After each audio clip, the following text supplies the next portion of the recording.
नमस्कार, मैं हूं संजीव श्रीवास्तव। आप देख रहे हैं 4 पीएम न्यूज़ नेटवर्क।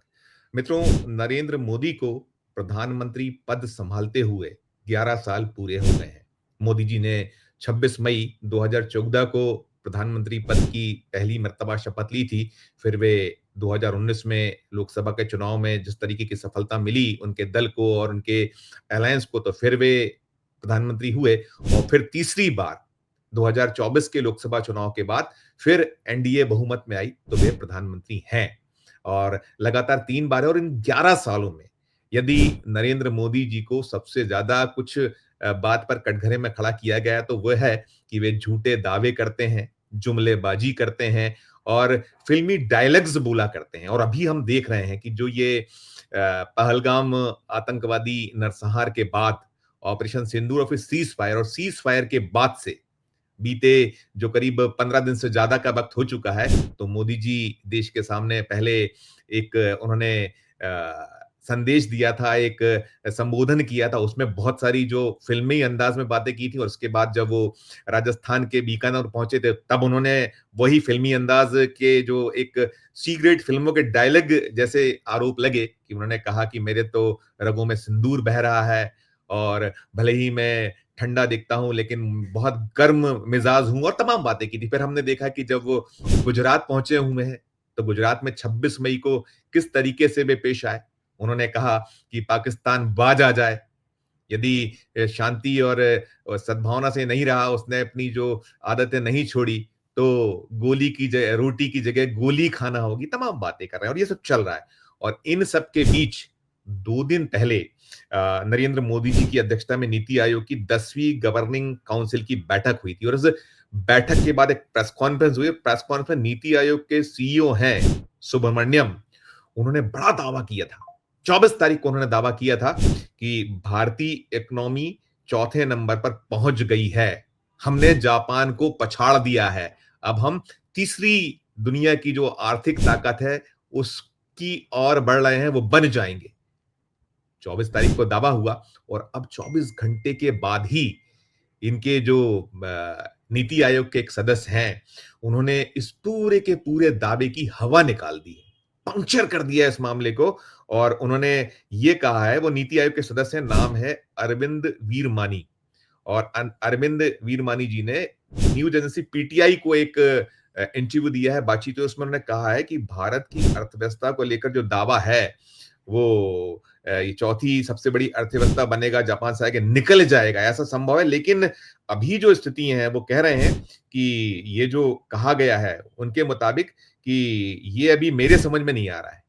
ये मैं नहीं समझ पाया हूँ कि कैसे कह दिया गया। संभव है कि कहीं कुछ इस पूरे मामले में बात बीच में छूट गई हो, कहीं कुछ अधूरा हो और तमाम बातें कर रहे हैं। वो कह रहे हैं कि जब हम इकोनॉमी के साइज़ की बात करते हैं, सामान्य रूप से अमेरिकी डॉलर की मौजूदा कीमत का ज़िक्र करते हैं। ये कह रहे हैं और वो ये भी कह रहे हैं कि जब इकोनॉमी की तुलना करते हैं तो सालाना जीडीपी के लिहाज से बात होती है। और वो कह रहे हैं कि मैं पूरी तरह से विश्वस्त हूँ कि भारत चौथी सबसे बड़ी अर्थव्यवस्था बनेगा। सही डेटा अगले साल जनवरी या फरवरी तक आएगा, क्योंकि हम पूरे साल की बात करते हैं। अब कल्पना कीजिए कितनी बड़ी बात है कि सीईओ ये दावा कर रहे हैं कि हम बन गए हैं और जो वीरमणि जी हैं वो कह रहे हैं कि अभी बने नहीं हैं, बन सकते हैं और तमाम बातें हैं। ये जो आप नीति आयोग के जो सीईओ हैं बीवीआर सुब्रमण्यम, इन्होंने जो प्रेस कॉन्फ्रेंस की थी, जो नीति आयोग की बैठक के बाद प्रधानमंत्री जी की अध्यक्षता की मैं बैठक किया, उस प्रेस कॉन्फ्रेंस में कहा था कि भारत दुनिया की चौथी सबसे बड़ी इकोनॉमी बन गया है।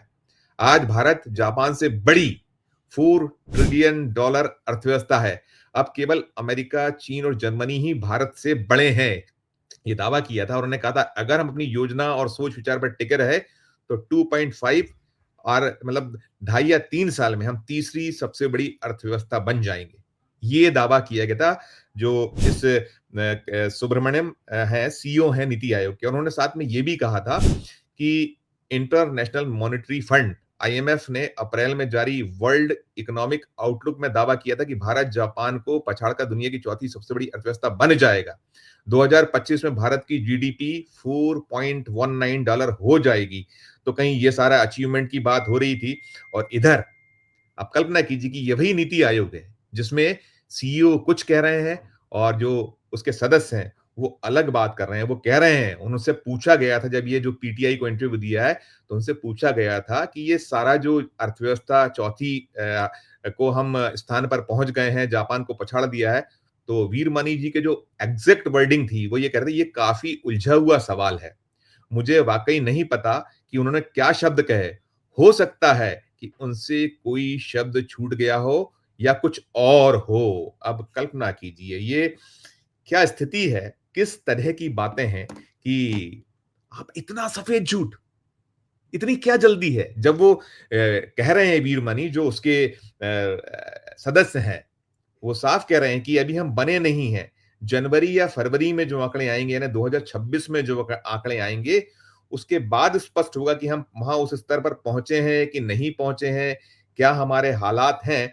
अब कल्पना कीजिए, जो हम कहीं आक्षेप लगता है, जो ब्लेम हो रहे हैं, खासकर प्रधानमंत्री नरेंद्र मोदी जी, तो आप कल्पना कीजिए ना, क्या-क्या दावे, क्या-क्या वादे हैं उनके रहे हैं। आप जब 2014 से हम शुरुआत करते हैं, अब 11 साल उन्हें हो गए हैं प्रधानमंत्री पद का निर्वहन करते हुए। शुरुआत में आप याद करिए कि हम 5 करोड़ नौकरियाँ देंगे, हर खाते में 15 लाख पहुँच जाएँगे, काला धन लाएँगे और पता नहीं क्या-क्या कहा गया, और इसे लेकर जब सवाल हुए हैं, बातें उठी हैं, पूछा गया है, तो खुद जो उनके अपने काबीना के नंबर 2 हैं, केंद्रीय गृह मंत्री अमित शाह, जो स्तंभ हैं भारतीय जनता पार्टी के, मोदी के बिल्कुल दाहिने हाथ हैं वो। उन्होंने क्या कहा था कि जुमलेबाजी थी, जुमलेबाजी होती रहती है। आप कल्पना कीजिए कि उनके जो खुद के अपने काबीना के सदस्य ये कहें, और इसके बाद अब तो बहुत पानी बह गया है, तीसरा टेन्योर हो, क्यों ऐसी एक आपको आतुरता है?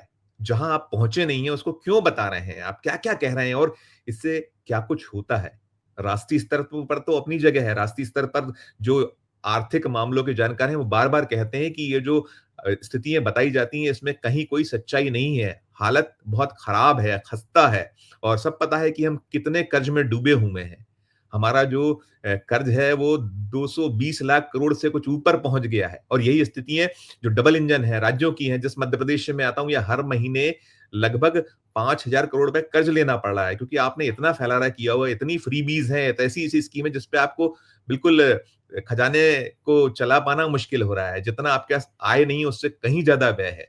तो ये स्थिति है, और मोदी जी ऐसे दावे करें, बार-बार ये दावे हों, ये निश्चित तौर पर शर्मनाक। और ये जो राष्ट्रीय स्तर पर जो कुछ है, अंतर्राष्ट्रीय स्तर पर इससे क्या बदनामी, कैसी बदनामी होती है? अभी हम देख रहे हैं कि जिस तरीके से जो हमारा पाकिस्तान के साथ संघर्ष हुआ, जैसे अभी विराम की बात कही गई है प्रधानमंत्री जी द्वारा, उसके बीच में क्या-क्या दावे हो रहे हैं, क्या-क्या नहीं। और हमने गोदी मीडिया को देखा, गोदी मीडिया ने तो क्या-क्या कर दिया कि पाकिस्तान के कौन-कौन से हमने बड़े शहरों पे कब्जे कर लिए हैं, हमारा झंडा फहरा दिया गया है, लहरा दिया गया है, और उसे लेकर अंतर्राष्ट्रीय अंतर्राष्ट्रीय स्तर पर भारत की जबरदस्त बदनामी हुई। मीडिया ने, जो अंतर्राष्ट्रीय मीडिया, उसने जमकर उधेड़ा है। भारत के जो मीडिया है, गोदी मीडिया है, उसे उधेड़ा है, साथ में सरकार को कहीं न कहीं कटघरे में खड़ा किया है। और इन सब के बावजूद अभी हम जिस दौर से गुजर रहे हैं, ऐसे थोथे दावे, झूठे दावे, कुछ भी बोल दीजिए। और कौन बोल रहा है? नीति आयोग के सीईओ साहब, और उन्हीं के सदस्य उस पूरे जो उनका दावा है, उसको कहीं पूरी तरीके से उसकी बखिया उधेड़ रहे हैं। तो ये स्थितियाँ हैं, और आप मान के चलिए कि वो जो हैं वीरमानी साहब, अब क्या कुछ उनका होगा, ये तो बाद में सामने आएगा। उन्होंने सच बोलने का एक साहस किया, उन्होंने बताई ये सच्चाई ये नहीं है। अभी हम जापान को पछाड़ नहीं पाए हैं। जो टेक्निकली जो सारी चीज़ें हैं, आप कह दीजिए कुछ भी, अलग बात है। लेकिन सच्चाई तो वीरमानी साहब जो बोल रहे हैं, उसमें बहुत स्पष्ट नज़र आ रही है। और ये, जैसा मैंने कहा, राष्ट्रीय स्तर पर तो ठीक है, लेकिन अंतर्राष्ट्रीय स्तर पर भारत बदनाम हो, हम इस मुल्क के, इस देश के वासी हैं।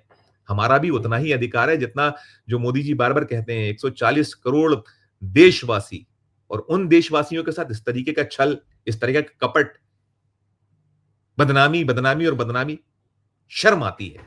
क्यों ऐसा किया जा रहा है, समझ नहीं आता है। आपकी अपनी क्या राय है, आपकी अपनी क्या टिप्पणी है, इस वीडियो के कमेंट बॉक्स में जाकर ज़रूर कीजिएगा। और खबर अच्छी लगे तो चैनल को लाइक कीजिएगा, सब्सक्राइब कीजिएगा, ज्वाइन का बटन दबाइएगा तो और हमारी हौसला अफ़ज़ाई होगी। प्यार और स्नेह बनाए रखिए और देखते रहिए 4 पीएम न्यूज़ नेटवर्क। धन्यवाद, नमस्कार।